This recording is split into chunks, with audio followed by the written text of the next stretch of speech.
आज के सूत्र। प्रथम दृश्य, श्रावस्ती नगर, उन दिनों की प्रसिद्ध राजधानी। कुछ भिक्षु भिक्षाटन करके भगवान के पास वापस लौट रहे थे कि अचानक बादल उठा और वर्षा होने लगी। भिक्षु सामने वाली विनिश्चयशाला अदालत में पानी से बचने के लिए गए। उन्होंने वहां जो दृश्य देखा वह उनकी समझ में ही ना आया। कोई न्यायाधीश पक्षपाती था, कोई न्यायाधीश बहरा था, सुनता नहीं था ऐसा नहीं, कान तो ठीक थे, मगर उसने पहले से कुछ मान रखा था, इसलिए सुनता नहीं था, इसलिए बहरा था। और कोई आंखों के रहते ही अंधा था।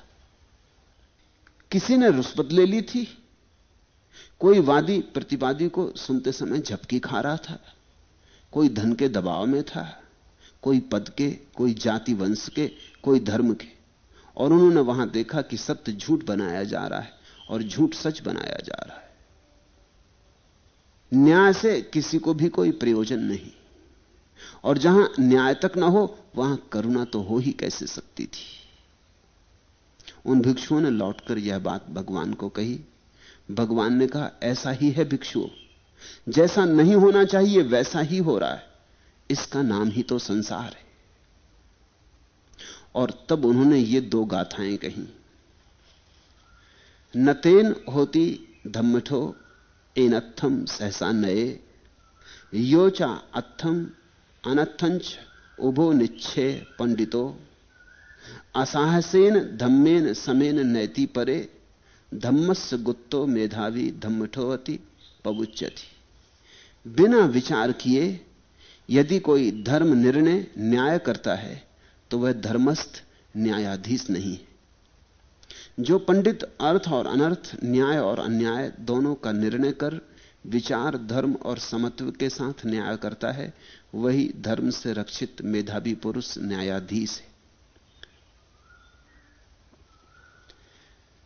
गाथाएं तो सीधी साफ हैं, फिर भी गहरी हैं। अक्सर ऐसा होता है कि सीधे और सरल सत्य ही गहरे होते हैं। जटिल सत्य तो सिर्फ उथलेपन को छिपाने के लिए कहे जाते हैं। सीधी सादी बात में जितनी गहराई होती है उतनी और किसी बात में नहीं होती। बुद्ध के वचन सीधे सादे हैं, इन्हें समझने के लिए किसी बहुत बड़े पांडित्य की जरूरत नहीं। अगर ना समझने की जिद ही ना कर रखी हो तो समझ लेना घट जाएगा। सूत्र के पहले इस छोटी सी कहानी को भी समझ लेना चाहिए। ये कहानियां बड़ी सारगर्भित हैं। श्रावस्ती नगर राजधानी थी, उस समय की बड़ी राजधानी थी। राजधानी सदा से ही पागलों का आवास रही है। राजधानी का अर्थ ही होता है जहां सब तरह के चोर, बेईमान, लुच्चे, लफंगे इकट्ठे हो गए। राजधानी का अर्थ ही होता है जहां सब तरह के चालाक 420 इकट्ठे हो गए।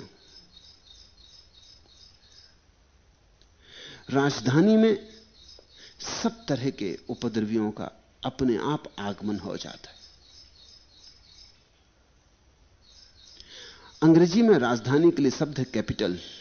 वो शब्द बड़ा अच्छा है। कैपिटल बनता है कैपिटा से। कैपिटा का अर्थ होता है सिर।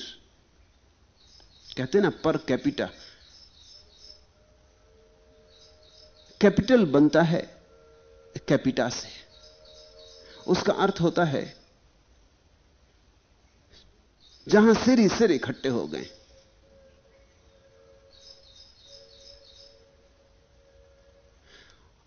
इसका अर्थ हुआ कि जहां पागल ही पागल इकट्ठे हो गए, जहां हृदय बिल्कुल नहीं है, जहां हृदय सूख गया है,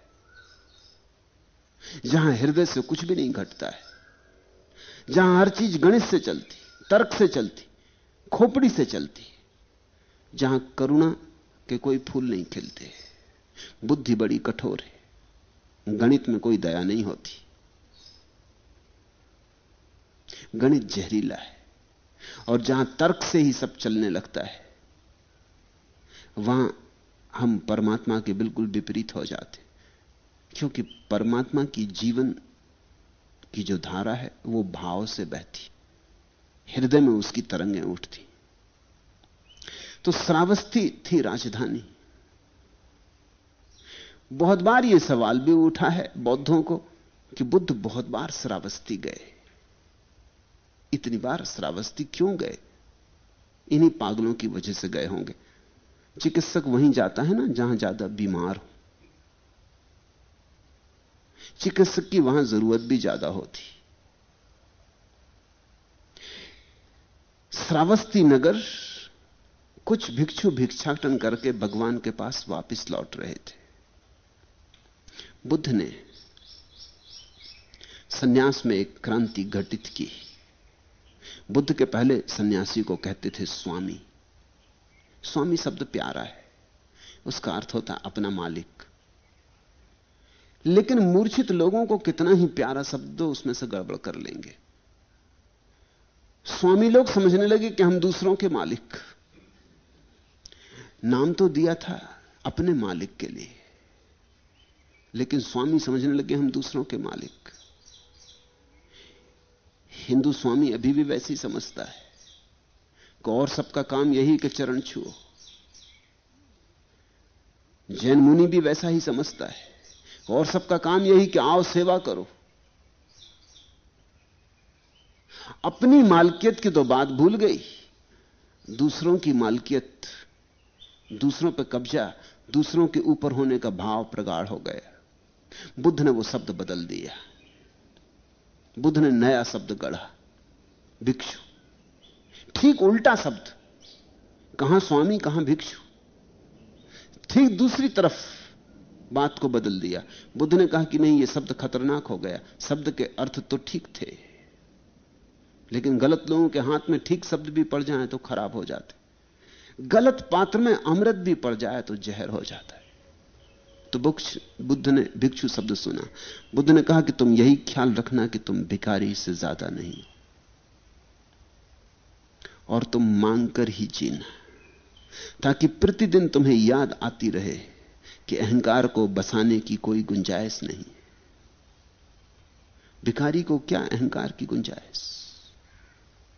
मांग कर जो खाए, कोई दे दे तो ले, कोई ना दे तो हट जाए द्वार से, और अधिक द्वारों पर तो खबर यही मिले कि आगे जाओ। बुद्ध के जो भिक्षु थे साधारण घरों से ना आए थे, क्षत्रिय घरों से आए थे, राज घरों से आए थे। अनेक तो उनमें राजाओं के बेटे थे। उनको भिखारी बना दिया और उनको कहा कि यह प्रतिपल तुम्हें याद दिलाएगा, यह तुम्हारी साधना है। द्वार द्वार तुम जाओगे, द्वार द्वार धुतकारे जाओगे। कोई देगा दो रोटी, कोई ना भी देगा। जो दे उसे भी धन्यवाद देना है, जो ना दे उसे भी धन्यवाद देना है, क्योंकि तुम्हारा कोई आग्रह नहीं है कि कोई दे ही, तुम्हारा कोई बल नहीं है। तुम कोई स्वामी नहीं हो कि जिसने न दिया तो नाराज हो गए। देना किसी का कर्तव्य नहीं है। कोई प्रेम से दे देगा, ठीक है, तो धन्यवाद दे देना। जो न दे उसे भी धन्यवाद दे देना। भिक्षु में एक खूबी है, लेकिन वो भी खराब हो गई। आदमी के हाथ जो भी शब्द पड़ जाते हैं खराब हो जाते। समझना, ये भिक्षु शब्द बड़ा प्यारा था, उतना ही प्यारा था जितना कि स्वामी शब्द था। लेकिन तब क्या हुआ? अहंकार को मिटाने की तो बात धीरे धीरे भूल गई और भिक्षु शोषक हो गया, वो पर निर्भर हो गया। लोग इसीलिए बौद्ध भिक्षु होने लगे कि न कमाना न धमाना, श्रम की कोई जरूरत ना रही, शोषण की सुविधा मिल गई। बड़ा समूह समाज के ऊपर जीने लगा, शोषक होकर जीने लगा। स्वामी खराब हो गया था, भिक्षु भी खराब हो गया। इसलिए हमें बदलते रहना होता है, फिर नए शब्द गढ़ने होते हैं, या पुराने शब्दों को फिर नया अर्थ देना होता है। मैंने फिर स्वामी शब्द का प्रयोग शुरू किया है, क्योंकि बौद्ध का भिक्षु पर निर्भर हो गया, और उन दिनों तो संपन्न दुनिया थी, कोई अड़चन न थी। गांव में आसानी से 10-50 लोग भिक्षु हो जाएं तो पल सकते थे। उन दिनों ऐसी दुनिया थी कि एक आदमी कमाता था और घर में 20 आदमी खाते थे, कोई अड़चन ना थी। एक और आदमी भीख मांग ले गया तो कोई अड़चन ना थी। अब वैसी दुनिया भी ना रही। अब तो 20 आदमी कमाए तो भी सबका पेट नहीं भर पाता। तब एक कमाता था, 20 का पेट भर जाता था। देना बहुत सुगम था, अब देना बहुत कठिन है। और अब भिक्षु बोझ है। इसलिए मैंने स्वामी की एक नई धारणा को जन्म दिया है। स्वामी तो तुम बनना, लेकिन हिंदू जैसे स्वामी नहीं। और तुम किसी पर निर्भर मत हो जाना। स्वामी तो तुम बनना, लेकिन जैसे हो वैसे ही रहे बनना। दुकान करते तो दुकान जारी रहे, दफ्तर जाते तो दफ्तर जारी रहे, मजदूरी करते तो मजदूरी जारी रहे। तुम्हारा आर्थिक भार समाज पर किसी तरह से ना पड़े। स्वामी मालिक हो गया था हिंदुओं का। मालिक होकर भी खतरा है, क्योंकि जिनके तुम मालिक हो जाते हो उन पर निर्भर हो जाते हो। फिर उनकी तरफ तुम्हें ध्यान रखना पड़ता है, क्योंकि तुम्हारी कुर्सी वही संभाले हुए। अगर वो नाराज हो जाए तो कुर्सी गिर जाएगी। तो वो जैसा करते हैं, जैसा कहते हैं, वैसे ही मान के चलना पड़ता है। भिक्षु भी निर्भर हो गया। जिनसे तुम भोजन खाते हो, जिनसे तुम भोजन लेते हो, उनके विपरीत नहीं जा सकते। तो बुद्ध की बड़ी जो क्रांति थी वो भिक्षुओं के कारण समाप्त हो गई। भिक्षु क्रांतिकारी नहीं हो सकता। क्रांतिकारी तो वही हो सकता है जो अपने पर निर्भर है। पर निर्भर क्रांतिकारी नहीं हो सकता। अगर तुम किसी पर निर्भर हो तो क्रांति मर जाएगी। इसलिए फिर मैं सन्यासी के लिए स्वामी शब्द लौट आया हूं, क्योंकि स्वामी शब्द बहुमूल्य है, स्वयं की मालकियत। और इस बार स्वामी को किसी पर निर्भर नहीं होना, स्वनिर्भर रहना है। उस अर्थ में भी वो उसे अपना मालिक रहना है। उस अर्थ में भी उसे अपनी मालकियत नहीं खोनी। तो बुद्ध के भिक्षु भिक्षाटन करके लौटे, रोज भिक्षाटन के लिए जाते थे। ये उनकी साधना थी, ये उनका ध्यान था। ये ध्यान का अनिवार्य अंग था कि रोज भिक्षा मांगने जाओ और देखो कैसा तुम्हारा मन जरा जरा सी बात से चोट खाता। किसी ने भिक्षा दे दी तो तुम प्रसन्न हो जाते, किसी ने ना दी तो नाराज हो जाते, किसी ने अच्छा भोजन दे दिया तो तुम खूब खूब धन्यवाद देते और बड़ा लंबा उपदेश करके आते। और अगर किसी ने अच्छा भोजन ना दिया, तुम्हारा उपदेश छोटा होता है, फिर तुम ठीक से धन्यवाद भी नहीं देते, बेमन से धन्यवाद देते हो। जिस घर से अच्छा भोजन मिला वहां तुम दोबारा पहुंच जाते हो, जिस घर अच्छा भोजन नहीं मिला वहां तुम दोबारा नहीं जाते। जिस घर से इंकार मिला वहां फिर दोबारा तुम दस्तक नहीं देते। बुद्ध ने इस सब को ध्यान की प्रक्रिया बताया था। चुनाव मत करना, जो आज हुआ आज हुआ, कल का क्या पता। आज जिसने इंकार कर दिया कल शायद दे, और आज जिसने दिया कल शायद इंकार कर दे। इसलिए आज से कल का कोई निर्णय मत लेना, रोज रोज नए नए जाना, और कल की धारणा को बीच में अवरोध मत बनने देना। और रोज रोज देखना कि जब कोई हलवा और पूड़ी तुम्हारे पात्र में डाल देता है तो तुम्हारे मन में विशेष धन्यवाद का भाव उठता है, और जब कोई रूखी सूखी रोटी डाल देता है तो विशेष धन्यवाद का भाव नहीं उठता। तब तुम धन्यवाद कहते भी हो तो औपचारिक। इस सब पर ध्यान रखना, इस पर जागना, और धीरे धीरे ऐसी घड़ी आ जाए कि सब समत हो जाए, सब समान हो जाए। कोई अच्छा दे तो ठीक, कोई बुरा दे तो ठीक, ना दे तो ठीक, दे तो ठीक, और हर हालत में तुम्हारा तराजू कपे नहीं। तो भिक्षु इस ध्यान की प्रक्रिया को करके गांव से भिक्षाटन करके वापस लौट रहे थे। अचानक बादल उठा और वर्षा होने लगी। तो कहीं शरण लेने को पास के ही मकान में वो चले गए होंगे। वो थी राजधानी की बड़ी अदालत, विनिश्चयशाला।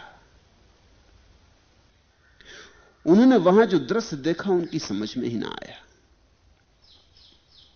ये भिक्षु ध्यान में लगे थे, ये भिक्षु साधना में तत्पर थे, इनकी आंखें खुली थीं, साफ थी, इसलिए इन्हें दिखाई पड़ा। कोई संसारी गया होता तो दृश्य दिखाई ही नहीं पड़ता, हमें वही दिखाई पड़ता है जो हम देख सकते। इन भिक्षुओं के पास बड़ी स्पष्ट आंख रही होगी। इन्होंने वहां क्या देखा, ये बड़े हैरान हुए। देखा कि कोई न्यायाधीश झपकी खा रहा है, वादी प्रतिवादी दलील कर रहे हैं और न्यायाधीश झपकी खा रहा है। ये कैसे निर्णय करेगा? शायद इसने पहले निर्णय कर रखा है, ये सुनने की फिक्र भी नहीं पड़ा है, या शायद इसी नींद में ये निर्णय कर देगा। इसे इतनी भी चिंता नहीं है कि दूसरों का जीवन का सवाल है और ये झपकी ले रहा है। शायद रात देर तक ताश खेलता रहा होगा, या शराब पी होगी, या वैश्या के घर गया होगा, और ये निर्णय करने बैठा, लोगों के जीवन का निर्णय। किसी को देखा कि उसकी आंख से साफ पक्षपात दिखाई पड़ रहा है, साफ दिखाई पड़ रहा है कि उसने निर्णय पहले ही कर लिया है, अब तो वो काम चलाऊ सुन रहा है। शायद उसने रुष्वत ले ली है, शायद उसका कोई संबंध है, शायद उसकी कोई नाते रिश्तेदारी है, कोई भाई भतीजावाद है। देखा कि कोई बिल्कुल बहरे की तरह सुन रहा है, आंखें तो खुली हैं, कान भी खुले हैं, मगर कहीं और है। कोई और विचार में पड़ा होगा, किसी स्त्री के प्रेम में पड़ा होगा, उसकी तस्वीर चल रही, या कुछ और धन कमाना होगा, उसकी योजना बन रही। तो बहरे की तरह सुन रहा है कोई अंधे की तरह देख रहा है। आंखें तो खुली हैं लेकिन देख नहीं रहा, कहीं और देख रहा होगा, कोई दूर के दृश्य में उलझा होगा। ये भिक्षुओं को दिखाई पड़ा। ये तुम गए होते तो तुम्हें दिखाई ना पड़ता, क्योंकि तुम उसी दुनिया के हिस्से हो जिस दुनिया में यह अदालत चलती, तुम्हें कुछ भी अड़चन न मालूम पड़ती। गुरजेफ अपने शिष्यों को लेकर एक बार 3 महीने के लिए जंगल में रहा और 3 महीने पूर्ण मौन में अपने शिष्यों को रखा। पूर्ण मौन बेशर्त मौन था, उसमें कोई समझौते की गुंजाइश ना थी। मौन का अर्थ था न तो बोलना, न दूसरे की तरफ देखना, न आंख से कोई इशारा करना, न हाथ से कोई इशारा करना, क्योंकि वो सब बोलना है। अगर 2 मौन में मिलने वाले रास्ते पे मिले और उन्होंने ऐसा सिर झुका दिया तो बात खत्म हो गई। गुरजेफ ने तो यह भी कहा कि अगर तुम्हारे चलते किसी के पैर पे पैर पड़ जाए तो भी तुम इस तरह का भाव प्रकट मत करना कि तुमने दूसरे के पैर पे पैर रख दिया, क्षमा करो, सरक भी मत जाना इस तरह, नहीं तो वक्तव्य हो गया। बोले ना बोले ये सवाल नहीं। एक छोटे से बंगले में 30 आदमियों को रख दिया, बड़ी मुश्किल हो गई। एक एक कमरे में 4-4, 6-6 लोग थे। अब 4-4, 6-6 लोगों के साथ कैसे बिल्कुल बिना इशारा किए भी बैठे रहो? अनजाने इशारे होने लगे, गुरजेफ लोगों को निकालने लगा। 3 महीने पूरे होते होते 30 में से केवल 3 व्यक्ति बचे। जिसको भी उसने देखा कि जरा भी उसकी भावभंगिमा बोलने की है, उसको उसने बाहर कर दिया। मगर उन 3 व्यक्तियों पर अपूर्व घटना घटी। 3 महीने के बाद उन 3 व्यक्तियों को लेकर गुरजेफ ने कहा, आओ अब तुम्हें मैं नगर ले चलूं, अब तुम पहली दफे देखोगे कि आदमी कैसा है। तो वो तीनों शिष्यों को लेकर नगर में आया। उनमें से एक शिष्य आस्पेंस्की ने अपने संस्मरणों में लिखा है कि हमने पहली दफे देखा कि आदमी कैसा है, उसके पहले तो हमने देखा ही नहीं था, रहते आदमी में थे। तिफलिस नगर में आके पहली दफे देखा कि लाशें चल रही, कोई जिंदा नहीं मालूम होता, कोई होश में नहीं है, मुर्दे बातें कर रहे हैं। सोए साए लोग चले जा रहे हैं, रास्तों पर भागे चले जा रहे हैं। लोग बात भी कर रहे हैं लेकिन एक दूसरे को सुन ही नहीं रहे। कोई कुछ कह रहा है, कोई कुछ जवाब दे रहा है, कोई जमीन की कह रहा है, कोई आकाश की मार रहा है। 3 महीने का सन्नाटा ऐसी स्वच्छता दे गया, दर्पण ऐसा साफ हो गया कि दूसरों के हृदय के बिंब बनने लगे, दूसरों के चित्त के बिंब उतरने लगे। आस्पेंस्की ने अपने गुरु को कहा, वापस चलें, बहुत घबराहट होती है। तो मुर्दों का गांव कहां ले आए? ये वही गांव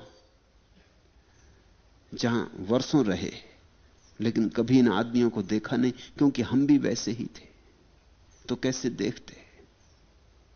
अंधों के बीच अंधे थे तो अंधों का पता कैसे चलता? अंधों के बीच अगर तुम एक बार आंखें तुम्हारी ठीक हो जाएं और लौटो, तब तुम देखोगे कि सब टटोल रहे हैं। सब भटक रहे हैं, कोई गड्ढे में गिर गया है, कोई नाली में गिर गया है, कोई कुएं में गिर गया है, सब गिरे हुए। अजीब हालत चल रही, किसी के पास आंखें नहीं और सबको भरोसा है कि सब जो कर रहे हैं ठीक कर रहे हैं। ऐसा ही भरोसा तुम्हें भी था। तुम अगर इस अदालत में गए होते तो तुम्हें ऐसा कुछ भी ना दिखाई पड़ता, लेकिन उन भिक्षुओं को दिखाई पड़ा। कोई धन के दबाव में था, कोई पद के दबाव में था, कोई जाति वंश के दबाव में था, कोई किसी, लेकिन वहां न्याय की स्थिति में कोई भी नहीं था। न्याय तो वही कर सकता है जिसके भीतर का तराजू समतुल हो गया हो। अपना ही तराजू समतुल ना हो तो न्याय कैसे होगा? जो भीतर सम्यक्त को उपलब्ध हो गया हो वही तो न्याय कर सकता है।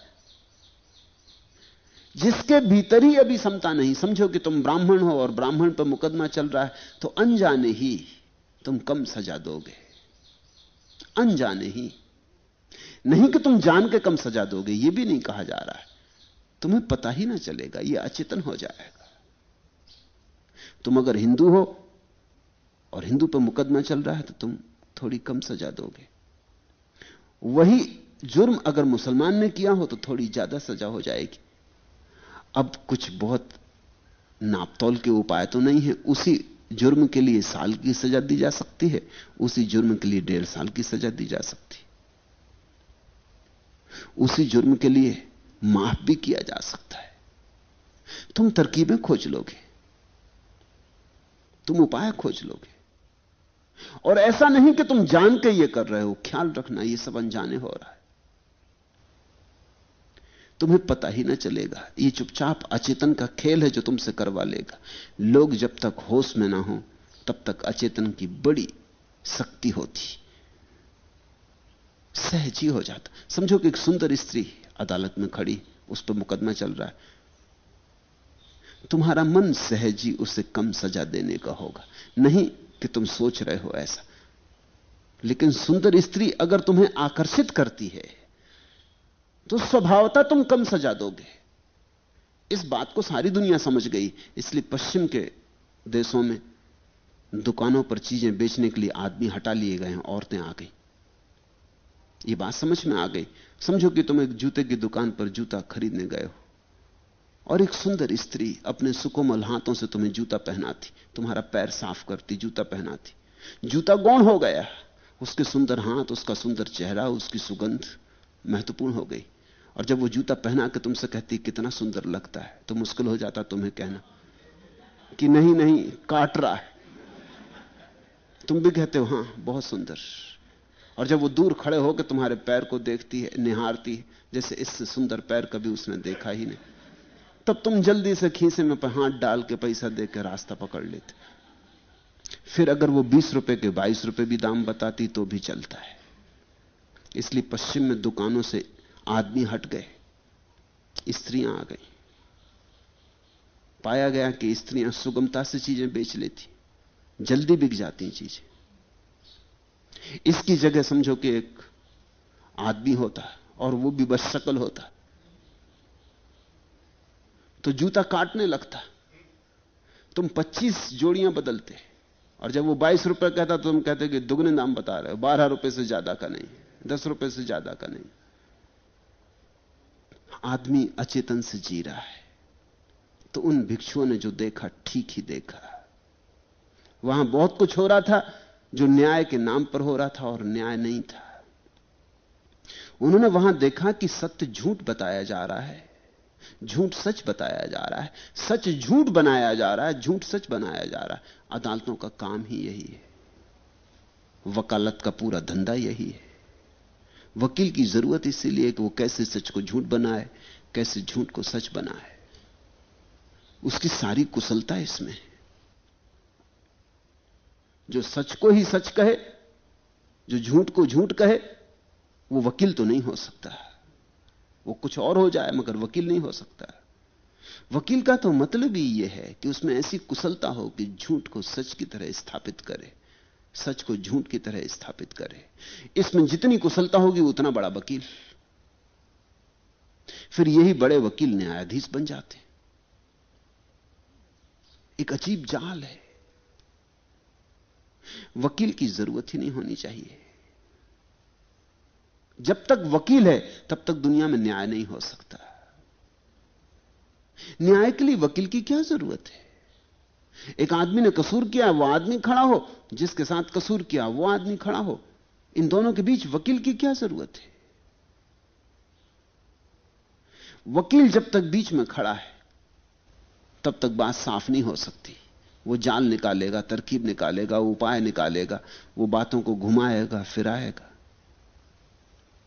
वो उनको नया रंग देगा, नया ढंग देगा, वो सारी चीज को ऐसा उलझा देगा कि सुलझाना मुश्किल हो जाए। न्यायाधीश कैसे न्याय करेगा जब तक उसे ध्यान की किसी प्रक्रिया से गुजरने का मौका न मिला हो? और कहीं दुनिया की किसी कानून की किताब में नहीं लिखा है कि न्यायाधीश पहले ध्यान करे। लिखा ही नहीं। ध्यान से न्यायाधीश का क्या संबंध? न्यायाधीश पहले ध्यान करे, पहले चित्त की उस अवस्था को उपलब्ध हो जहां उस पर अचेतन के प्रभाव नहीं पड़ते। नहीं तो बलशाली आदमी खड़ा है अदालत में, मुश्किल हो जाता है। धनी आदमी खड़ा है अदालत में, मुश्किल हो जाता है।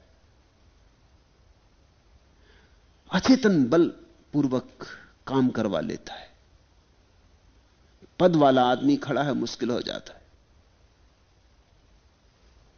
तुम देखते हो अभी इस देश में थोड़े दिन पहले जो लोग पद पर थे, तब तक एक बात थी, तब तक अदालतें उनके पक्ष में थी, न्यायाधीश उनके पक्ष में थे, कानून उनके पक्ष में था। अब सब उनके विपक्ष में। अब हजार भूलें खोजी जा रही। ये सब भूलें तब हुई थी, अब नहीं हो रही हैं। जब हुई थी तब किसी ने ना खोजी, अब खोजी जा रही। ये कैसे होता है? जिनके पास ताकत है, जिनके पास पद है, प्रतिष्ठा है, उनकी भूलें कोई खोजता ही नहीं। और तुम ये मत सोचना कि अब जो भूलें खोजी जा रही हैं वो सभी सच होंगी। ये भी मत सोचना। अब जो भूलें खोजी जा रही हैं वो नए सत्ताधिकारियों को प्रसन्न करने के लिए खोजी जा रही हैं। उसमें 50% झूठ होंगी, उससे भी ज्यादा झूठ हो सकती। जैसे पहले भूलें न खोजने का झूठ चला, अब भूलें खोजने का झूठ चलेगा। और तुम ये मत सोचना कि पहले जो लोग चुप रहे वो बेईमान थे और अब जो लोग बोल रहे हैं वो ईमानदार। अब इनके बोलने में उतनी ही बेईमानी है जितनी कि न बोलने वालों की न बोलने में बेईमानी थी। मनुष्य का चित्त इतना उलझा हुआ है। अब तुम ये मत सोचना कि बड़े क्रांतिकारी लोग हैं जो सारी बातें निकाल कर रख रहे हैं। ये ठीक वही के वही बेईमान है। कल जब सत्ता फिर बदल जाएगी तब तुम फिर पाओगे इन्होंने फिर चेहरे बदल लिए। ये मुखौटे बदलते रहते। जिसकी लाठी उसकी भैंस। भैंस से कुछ संबंध ही नहीं किसी को, किसकी है इससे भी कोई संबंध नहीं। जिसकी लाठी, लाठी तुम्हारे हाथ में नहीं, तुम्हारी भैंस भी गई। कहते ना गांव में गरीब की औरत सबकी भौजाई, सब उससे भौजाई का नाता रिश्ता बना लेते हैं। कोई भी मजाक करे, ठिठौली करे, कोई भी कुछ कह दे, कोई अर्थ नहीं। गरीब की औरत। आदमी जब तक ध्यानस्थ ना हो तब तक उसके जीवन से न्याय तो हो ही नहीं सकता। इस छोटी सी कहानी में बुद्ध न्याय की आधारशिला रख रहे हैं। न्याय से वहां किसी को प्रयोजन न था, और जहां न्याय ही ना हो वहां करुणा तो कैसे हो सकती। यह भी ख्याल रखना कि करुणा न्याय से भी बड़ा सिद्धांत है। न्याय तो मानवीय है, करुणा ईश्वरीय है। न्याय का तो मतलब ऐसा है जैसा जीसस ने कहा कि पुरानी किताब कहती है, इंजील कहती है कि जो तुम्हारी एक आंख फोड़े उसकी दोनों आंख फोड़ देना। यह तो न्याय है। जो तुम्हें ईंट मारे उसे पत्थर मार देना, यह तो न्याय है। लेकिन यह करुणा तो नहीं है।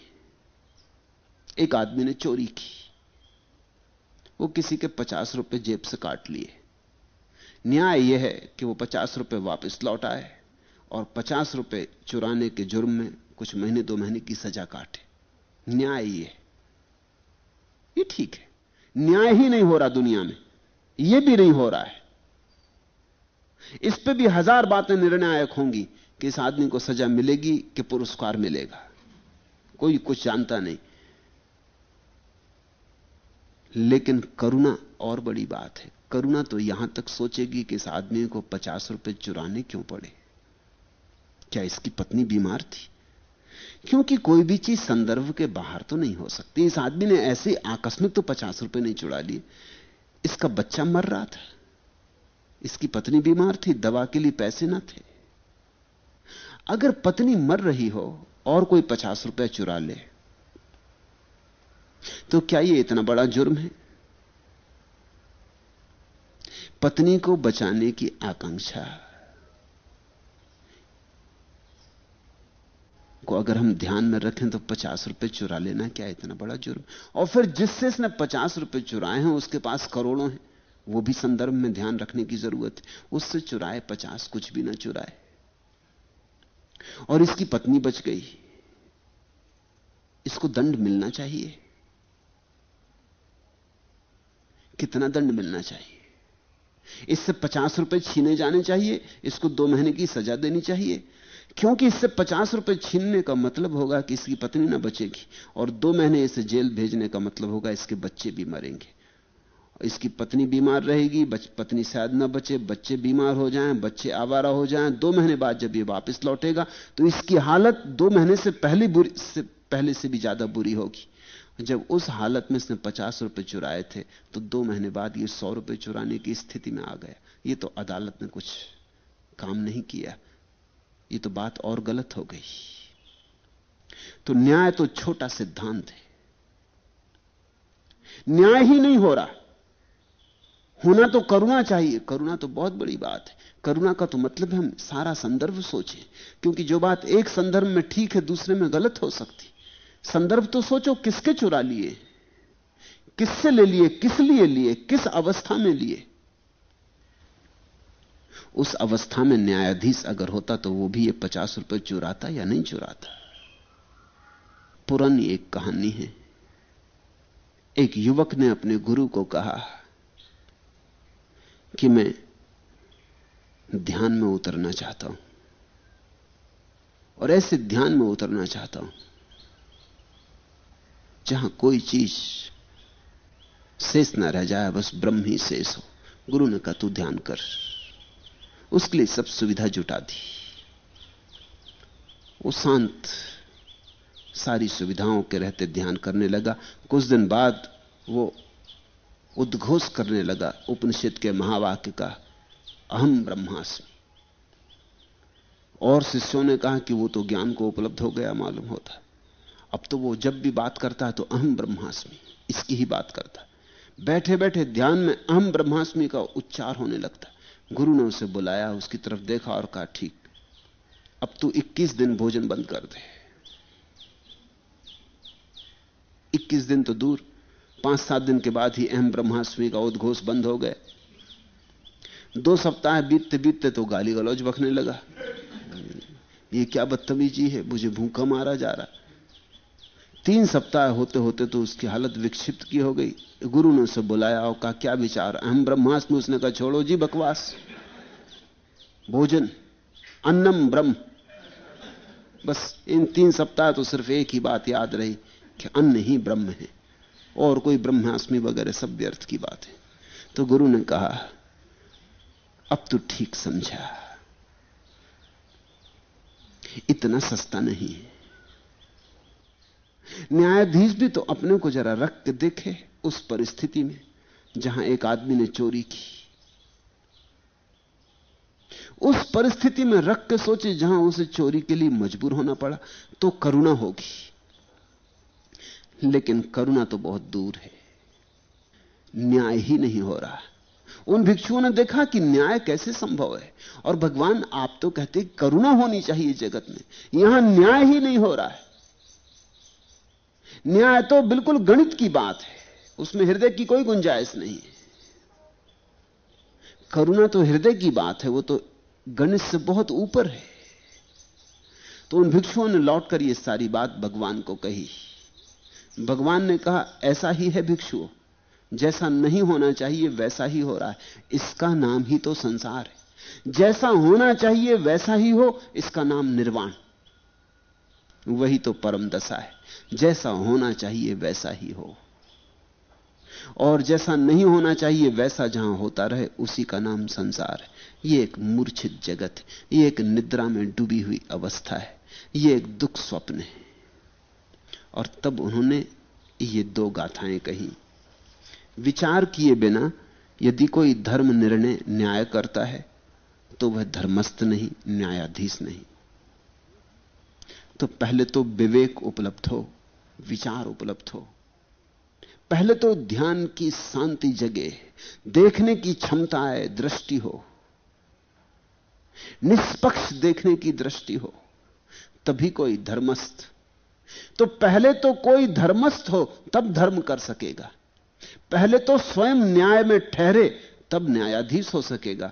जो पंडित अर्थ और अनर्थ, न्याय और अन्याय दोनों का निर्णय कर विचार, धर्म और समत्व के साथ न्याय करता है, जिसे पता है क्या सार क्या असार, जिसे पता है क्या न्याय क्या अन्याय, और जो अपने भीतर समत्व को धारण किए हुए है, वही केवल न्याय कर सकता है।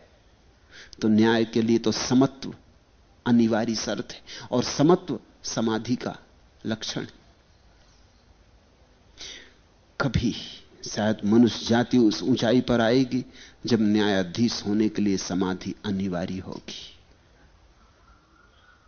और जब तक ऐसा नहीं होता तब तक कभी न्याय संभव नहीं। तब तक न्याय के नाम पर अन्याय ही चलता है। बलशाली का अन्याय न्याय कहलाता है। बलशाली मारता है तो रोने भी नहीं देता, रो तो जुर्म, बलशाली माले तो हंसो, प्रसन्न हो।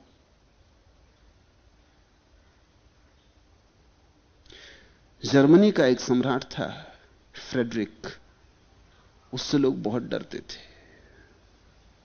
क्योंकि वो किसी को भी मारने पीटने लगता था, हाथ में कोड़ा रखे रहता, जरा सी बात से कोड़े फटकार देता था। अजीब आदमी था, बलशाली तो बहुत था ही। सड़क पर घूमने निकलता, किसी को गलती कोई काम करते देख लेता तो वहीं मारपीट कर देता। अब सम्राट से तो कोई क्या करे, लोग डरते थे, उसको देखते लोग दरवाजा बंद कर लेते। कोई आ रहा होता रास्ते पे, जल्दी से बगल की गली से निकल जाता कि कोई भूल चूक हो जाए, कुछ कहो मत, नमस्कार करने में कुछ भूल चूक हो जाए। एक आदमी को उसने देखा, एक सांझ वो घूमने निकला है, उसने देखा एक आदमी चला आ रहा था, फिर जल्दी से गली में चला गया। वो भागा, उसने पकड़ा कि तू गली में क्यों गया, तू पहले तो सीधा चला जा रहा। उसने कहा आपके डर के कारण, सत्य निकल गया उसके मुंह से, कहा आपके डर के कारण। उसने कहा यह बात ही गलत है, प्रजा को प्रेम करना चाहिए, राजा को डरना नहीं चाहिए। और उसने कोड़े फटकारे, और कोड़े फटकार के वो बोला कि बोल अब प्रेम करता है कि नहीं। उसने कहा महाराज करता हूं, प्रेम तो पहले से करता हूं। अब ये प्रेम कोड़ों के बल पर अगर उपलब्ध होता हो तो कैसे प्रेम हो सकेगा। लेकिन अब तक न्याय के नाम पर बलशाली का न्याय चलता रहा है। अन्याय का अर्थ ही यह है कि तुम कमजोर हो तो तुमने जो किया वो अन्याय है, तुम अगर बलशाली हो तो तुमने जो किया वो न्याय है। समत्व के आधार पर न्याय होना चाहिए, समता को उपलब्ध व्यक्ति के द्वारा न्याय होना चाहिए। सिर्फ सन्यासी ही न्यायाधीश होने चाहिए। जो समत्व के साथ न्याय करता है वही धर्म से रक्षित मेधावी पुरुष न्यायाधीश कहलाता है।